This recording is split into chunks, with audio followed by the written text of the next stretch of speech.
Oppo A31 Oppo A31 নমস্কাৰ দৰ্শকবৃন্দ, আশা কৰিছোঁ আপোনালোক ভালদৰে আছে। আজি এটা নতুন মোবাইল ল'লোঁ, Oppo A31।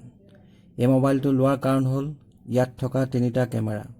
ইয়াৰ ফটো কোৱালিটি আৰু ভিডিঅ' কোৱালিটি আন মোবাইলতকৈ বহুত ভাল হয়।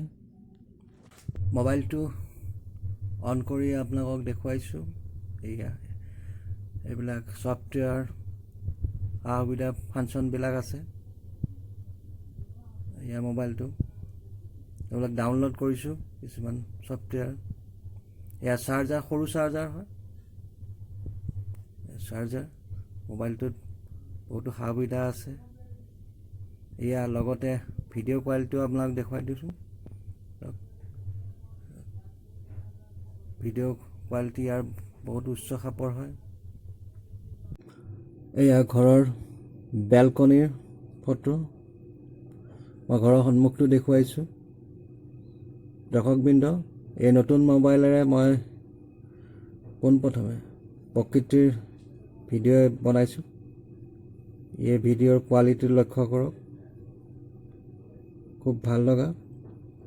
প্ৰকৃতিৰ ভিডিঅ' বনোৱাৰ কাৰণ হ'ল বৰ্তমান সময়ত যি আতংকৰ পৰিৱেশ চলি আছে, এই অৱস্থাৰ পৰা একমাত্ৰ প্ৰকৃতিহে আমাক উদ্ধাৰ কৰিব পাৰিব। প্ৰকৃতি সংৰক্ষণ বৰ্তমান সময়ত অতিকে প্ৰয়োজনীয়। আশা কৰিছোঁ আপোনালোকেও প্ৰকৃতি সংৰক্ষণত গুৰুত্ব দিব আৰু এই পৃথিৱীখন যাতে আমি সুন্দৰভাৱে বাস কৰিব পাৰোঁ তাত সহযোগ আগবঢ়াব। ধন্যবাদ। ভিডিঅ'টো ইমানতে শেষ কৰিছোঁ। ধন্যবাদ।